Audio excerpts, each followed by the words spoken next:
नमः संस्कृताय। संस्कृत प्रभा चैनल पर आप सभी का हार्दिक अभिनंदन है। प्रिय विद्यार्थीगण, व्याकरण की जो हमने एक श्रृंखला चलाई हुई थी उसके अंतर्गत हमने संधि प्रकरण को लिया था और संधि प्रकरण के अंतर्गत हमने तीनों प्रकार की संधियों पर चर्चा की थी और आज हम समास प्रकरण को लेकर चर्चा करेंगे।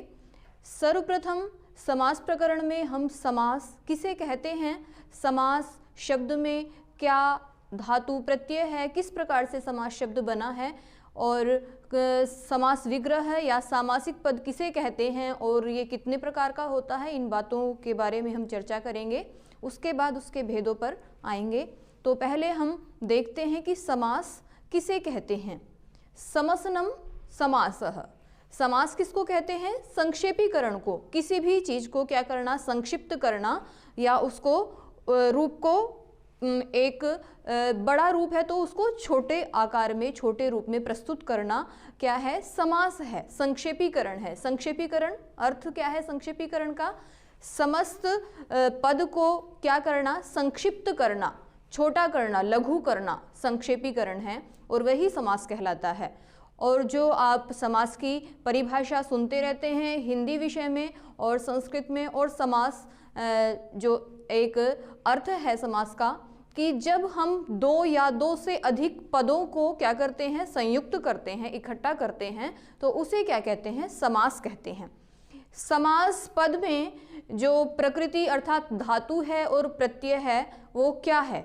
समास शब्द में सम उपसर्ग असु क्षेपणे, धातु मूल क्या है? धातु पाठ की जो मूल धातु है वो क्या है इसके अंतर? असु क्षेपणे, और उसकी जब इत संज्ञा हो जाती है उसमें जो इत संज्ञक भाग है तो क्या बचता है? अस। तो समास शब्द में सम उपसर्ग, अस धातु और घय प्रत्यय है। यदि आपसे पूछा जाए कि समास शब्द में क्या प्रत्यय है तो घय प्रत्यय है। इसका आप समास पद का जब हम व्याकरणिक उसकी क्रिया और प्रत्यय को भी अलग अलग करेंगे, विच्छेद करेंगे, तो हमें इस रूप में हमें समास मिलेगा। अनेक पदानाम एक पदी भवनम। क्या कहा कि अनेक पदानाम, जो हमने कहा था कि जब हम दो या दो से अधिक पदों को मिलाते हैं तो उसे समास कहते हैं। संधि में क्या होता है? वर्णों का मेल होता है और समास में क्या होता है? यहाँ पर शब्दों का मेल होगा। एक शब्द तो मिलेगा नहीं, दो या दो से अधिक मेल कहते ही हैं दो के मिलने को, संयोग को, तो दो या दो से अधिक पदों का जो मेल होगा, शब्दों का जो मेल होगा वह समास होगा। तो अनेक पदानाम एक पदी भवनम, अनेक पदों को हम क्या कर दे, जब उनको एक पद के रूप में वो इकट्ठे हो जाएं तो वह है समास। जैसा कि एक श्लोक के माध्यम से आप जानेंगे, इसमें विशेष जो बात है समास में वो छुपी हुई है। क्या है कि विभक्तिर्लुप्यते यत्र तदर्थस्तु प्रतीयते, पदानां चैकपद्यं च समासः सोभिधीयते। विभक्तिर्लुप्यते यत्र, जहाँ पर विभक्ति का लोप हो जाता है, और तदर्थस्तु प्रतीयते, विभक्ति का लोप हो जाता है परंतु अर्थस्तु प्रतीयते, अर्थ तो वहां पर क्या लगता है? हमें प्रतीत होता है। जैसा कि मैंने यहाँ पर लिखा भी हुआ है, ये जो पॉइंट है जो यहाँ पे बिंदु के रूप में दिखाया गया है कि समास होने पर दो या दो से अधिक पदों की बीच की जो विभक्तियां होती हैं उनका क्या हो जाता है? लोप हो जाता है। तदर्थस्तु प्रतीयते, उनका अर्थ तो बना रहता है। और पदानाम चैक पद्यम च, पदों का एक पदी भवन हो जाना, भवनम हो जाना, पद सभी पदों का, दो या दो से अधिक पदों का एक साथ मिल जाना, ये समास कहलाता है। जैसे दशरथस्य पुत्रः, आप देखेंगे दशरथस्य पुत्र, दशरथस्य में क्या है? षष्ठी विभक्ति है, और यहाँ पर जब हम इसको समस्त पद के सामासिक पद के रूप में जानेंगे तो क्या बनेगा? दशरथ पुत्र। तो बीच की विभक्ति जो है षष्ठी विभक्ति है तो उसका क्या हो गया है? लोप हो गया है। परंतु दशरथ पुत्र, इसका जब हम अर्थ करेंगे क्या कहलाएगा? क्या अर्थ होगा इसका? दशरथ का पुत्र। तो जो का अर्थ आया है वो किससे आया है? जो विभक्ति हमारी लुप्त हो चुकी है उसका अर्थ यहाँ पर प्रतीत हो रहा है। आगे कि जो हमने दशरथ पुत्र है, ये तो क्या है, सामासिक पद है, और जो हमने दशरथस्य पुत्र है, ये क्या है, विग्रह है। तो विग्रह किसको कहते हैं, वृत्त्यार्थ बोधकम, वृत्त्यर्थ अवबोधकम वाक्यम विग्रह, कि वृत्त्यर्थ समास वृत्ति, वृत्तियां होती हैं तद्धित वृत्ति, समास वृत्ति आदि, तो वृत्त्यर्थ यहाँ पे जो समास वृत्ति है उसके अर्थ का अवबोधकम, बोध कराने के लिए, ज्ञान कराने के लिए जो वाक्य हम प्रयोग करते हैं, जैसे दशरथस्य पुत्रः, महांच असौ आत्मा, महान आत्मा, महात्मा। तो महात्मा जो शब्द है वो क्या है, हमारा सामासिक पद है, समस्त पद है, समास युक्त पद है, और उसका जो विग्रह वाक्य है महांच असौ आत्मा, ये जो वाक्य है ये क्या है, विग्रह वाक्य है। वृत्ति अर्थ का अवबोध, समास वृत्ति के अर्थ का बोध कराने वाला वाक्य विग्रह वाक्य है। और समास में दो ही चीजें होंगी, या तो विग्रह करेंगे और या हम उसको जोड़ेंगे, सामासिक पद बनाएंगे। जैसे यहाँ पे उदाहरण भी दिया हुआ था, जैसे पीताम्बर है, आप इसको यहाँ पर ये जो सारे पॉइंट्स इसलिए लिखे गए हैं कि आपकी जो ग्रहण शक्ति है वो इनको अपनी नोटबुक में भी आप लिख सकते हैं और इनको आप साथ साथ पढ़ भी सकते हैं।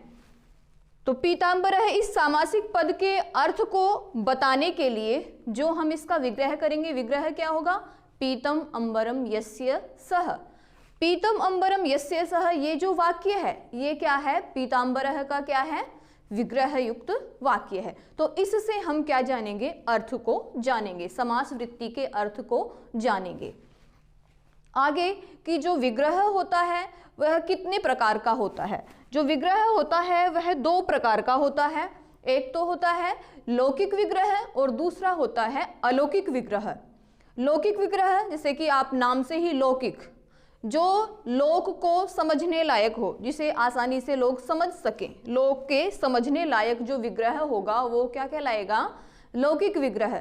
जैसे दशरथस्य पुत्र, दशरथस्य, दशरथ का पुत्र, पुत्र दशरथ पुत्र, तो ये क्या है, लौकिक विग्रह है। और जो अलौकिक विग्रह होता है उसमें क्या है, जो व्याकरण की दृष्टि से जो प्रक्रिया है, जो उसमें विभक्ति आई है बीच में, जो हम उस रूप में दिखाएंगे। जैसे आप यहाँ नीचे देख सकते हैं, मैं इधर लिख रही हूँ, जैसे दशरथ पुत्र हमें क्या है, व्याकरण की दृष्टि से जो अलौकिक विग्रह हुआ है, दशरथ प्लस गंस, और फिर क्या है, पुत्र और सु। हमारे जो स्वादि प्रत्यय हैं, सुबादि, सु औजस, अम औक्षस, ताभ्याम भिस, गेभ्याम भ्यस, गसिभ्याम भ्यस, गस ओस आम। तो हम गस पे आके रुके हैं। षष्ठी विभक्ति का एक वचन जो होता है उसमें क्या प्रत्यय होता है, गस प्रत्यय। तो दशरथस्य में क्या प्रत्यय है, गस प्रत्यय है। तो जो ये गस दिख रहा है और पुत्र के आगे जो सु है वो किसका है, प्रथमा विभक्ति का, सु औजस। तो इनमें जो ये व्याकरणिक प्रत्यय आए हैं इसके कारण से जो व्याकरण की दृष्टि से प्रक्रिया दर्शाने के लिए जो विग्रह करेंगे, ये जो विग्रह हुआ है तो ये कौन सा विग्रह कहलाएगा, अलौकिक विग्रह। इसी प्रकार से आप और भी विग्रह कर सकते हैं, जैसे कंठे कालः। तो कंठे कालः में क्या है, वहां पे भी आपको सप्तमी विभक्ति दिख रही है, तो यहाँ पे कंठ प्लस गी, सप्तमी का एक वचन क्या होता है, गी, तो गी, और आगे है काल प्लस सु। तो यहाँ पे भी जो व्याकरण के ये प्रत्यय जो हैं, सुबंत पद बनाने के जो प्रत्यय प्रयोग किए जाते हैं, तो गी प्रत्यय यहाँ पे है, तो बीच की विभक्ति का लोप हो जाता है। विभक्ति अर्थात जो प्रत्यय है, विभक्ति में जो प्रत्यय है हमारा उसका लोप हो जाता है। जैसे दशरथ में गस प्रत्यय आया था तो उसका लोप हो गया, और फिर सु प्रत्यय का जो ये विसर्ग दिख रहा है वो सु का है रूप। तो लौकिक विग्रह में हम दशरथस्य पुत्र, वो षष्ठी विभक्ति युक्त पद जो विग्रह युक्त वाक्य है उसका प्रयोग करते हैं लौकिक विग्रह में। और अलौकिक विग्रह में जो हम प्रयोग करते हैं, जो व्याकरण की दृष्टि से प्रक्रिया दर्शाई जाती है उसको दिखाने के लिए हम अलौकिक विग्रह करते हैं। तो बच्चों, आपने इस वीडियो में एक तो समास का क्या अर्थ है और समास कितने प्रकार का होता है, इस चर्चा को सुना और इसको समझा, और इसमें जो मुख्य पॉइंट था एक श्लोक के रूप में आप ये सारी बातें जो हैं हृदयंगम कर सकते हैं। जो मैंने बीच में बोला था, विभक्तिर्लुप्यते यत्र तदर्थस्तु प्रतीयते पदानां चैकपद्यं च समासः सोऽभिधीयते। समास के परिभाषा की चर्चा करने के बाद अब हम समास के भेदों का विचार करते हैं। प्रिय विद्यार्थीगण, समास के जो भेद हैं वो मुख्य रूप से 6 भेद हैं। जैसा कि टेट आदि जो परीक्षाएं होती हैं उनमें यदि समास के भेदों की चर्चा आए कि समास कितने प्रकार के होते हैं, तो समास 6 प्रकार के हैं। क्योंकि ये 6 समास जो हैं इनका ही जो मेन समास हैं उनमें समाहित कर दिया जाता है इनको, तो मुख्य रूप से ये 6 ही हैं। अव्ययीभाव समास, तत्पुरुष समास, कर्मधारय समास, द्विगु समास और द्वंद्व समास, बहुव्रीहि समास। और लघु सिद्धांत कौमुदी के रचयिता वरदराज जी ने जो समास के भेद माने हैं वो समासः पंचधा, वो कहते हैं कि समास जो है 5 प्रकार का होता है। उनके अनुसार आप समास का जो उन्होंने परिगणन किया है तो उसमें केवल समास को भी लिया गया है। केवल समास, अव्ययीभाव समास और तत्पुरुष समास, द्वंद्व समास, बहुव्रीहि, 5 समास उनके अनुसार ये हैं, क्योंकि वे कर्मधारय और द्विगु समास का समावेश जो है तत्पुरुष में ही कर लेते हैं, तो उनके अनुसार समास 5 प्रकार का है। और आगे भट्टोजी दीक्षित ने सिद्धांत कौमुदी में समास के 4 प्रकार माने हैं।